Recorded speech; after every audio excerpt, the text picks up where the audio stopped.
ஓம் சிவாய நம. இந்த பதிவை காணும் அனைவருக்கும் அனைத்து செல்வங்களும் பெற வாழ்த்துக்கள். மேலும் துல்லியமான ஜாதக பலன்கள் பார்த்து சொல்லப்படும். புதிய ஜாதகங்கள் எழுதி தரப்படும். கீழே உள்ள போன் நம்பருக்கு தொடர்பு கொள்ளவும். இன்றைய ஆன்மீக பரிகாரத்தில் குடும்ப பிரச்சனைகள் தீர ஒரு எளிய பரிகார முறையை பற்றி தான் பார்க்க போறோம். வாங்க பதிவுக்குள்ள போகலாம். வீட்டிற்கு வெளியே 1000 பிரச்சனைகள் இருந்தாலும் வீட்டிற்குள் மன நிம்மதியும் சந்தோஷமும் நிறைந்திருந்தால்தான் அந்த குடும்பம் குடும்பமாக இருக்கும்.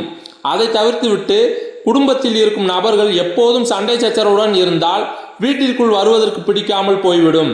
அப்படிப்பட்ட சூழ்நிலையில் பரங்கிக்காயை வைத்து எப்படி பரிகாரம் செய்ய வேண்டும் என்றுதான் இந்த பதிவில் பார்க்க போறோம்.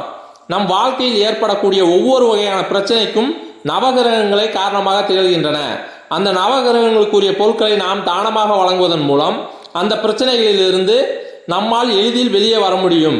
அதிலும் குறிப்பாக நவகிரகங்களுக்குரிய பொருட்களை அன்னதானத்திற்காக வழங்குவதன் மூலம் பல மடங்கு பலன்கள் நம்மால் பெற முடியும். குடும்பம் நிம்மதியாக இருக்க வேண்டும் என்றால் குரு பகவானின் அருள் வேண்டும். அப்படிப்பட்ட குரு பகவானின் அருளை பெற்ற பொருளாக பரங்கிக்காய் திகழ்கிறது. அதாவது மஞ்சள் பூசணிக்காய் திகழ்கிறது. இந்த பரங்கிக்காயை வைத்து செய்யக்கூடிய பரிகாரத்தை இப்போது பார்ப்போம். இந்த பரிகாரத்தை குரு பகவானுக்குரிய கிழமையான வேலைக்கிழமை அன்றுதான் நாம் செய்ய வேண்டும். ஒரு முழு பரங்கிக்காயை வாங்கி வைத்துக் கொள்ள வேண்டும். அதாவது மஞ்சள் பூசணிக்காயை வாங்கி வைத்துக் கொள்ள வேண்டும்.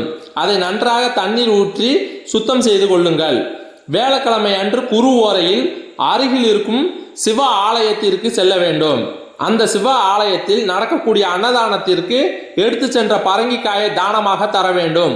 முதல் நாளே பரங்கிக்காயை வீட்டில் வாங்கி வைத்து கொண்டு மறுநாள் காலையில் கோவிலுக்கு கொண்டு போய் கொடுக்க வேண்டும்.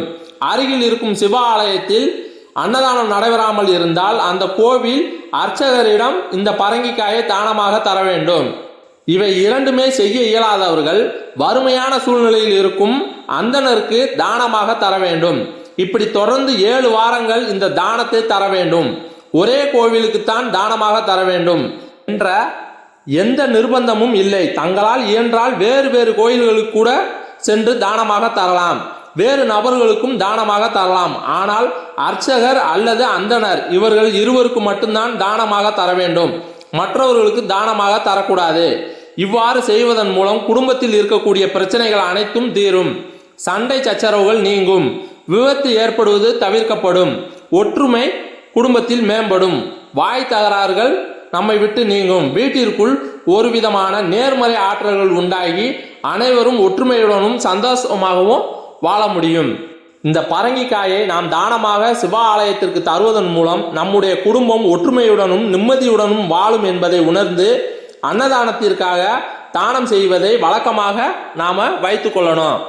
மேலும் இந்த சேனலில் வரும் பதிவுகளை தொடர்ந்து பார்க்க இந்த சேனலை சப்ஸ்கிரைப் பண்ணுங்க, லைக் பண்ணுங்க, ஷேர் பண்ணுங்க. நன்றி.